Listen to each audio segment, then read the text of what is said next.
मैं तेरे को मान दिया ना हिंदी में बात करके, तो मेरे को तू सम्मान देना चाहिए ना महाराष्ट्र में मराठी बोल के। कितने साल हो गए तेरे को जॉब करके यहाँ पे? 2 साल। कितने साल हो गए? 2 साल हो गए। हाँ, मराठी क्यों नाही शिका? मराठी का नाही येत तुला? शिकेगा सर। कधी शिकणार? कधी शिकणार मराठी? हा, नाव दाखव जरा। ब्रिजेश कुमार गुप्ता। हा छत्रपतींचे फोटो काढताना हा व्यक्ती कुठे? हा वसई फोर्टला असतो, बरोबर, सिक्युरिटी गार्ड। हा आपल्यासारख्या मराठ्यांना फोटो काढताना थांबवतोय।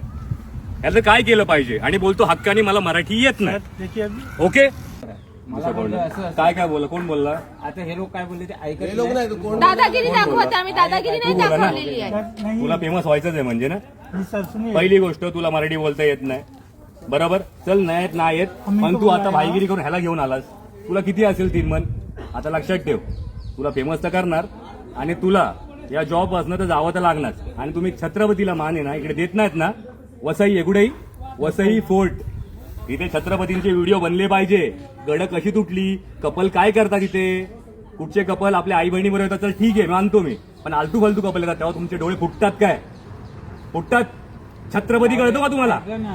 छत्रपती कळतो? थांबवायचं नाही छत्रपतींना। तुम्ही कशाला आलात साहेब? फालतूगिरी करतोय आम्ही? विचारायला आलात? फालतूगिरी करतोय? कपडे घालून काय दारू पितात तिथे मुलं? नहीं सर। नाही ना? मग इज्जत मध्ये मान सन्मान द्यायचा छत्रपतींना आणि मराठी उद्यापासून शिकून यायचं, त्याशिवाय इकडे यायचं नाही आमच्याकडे।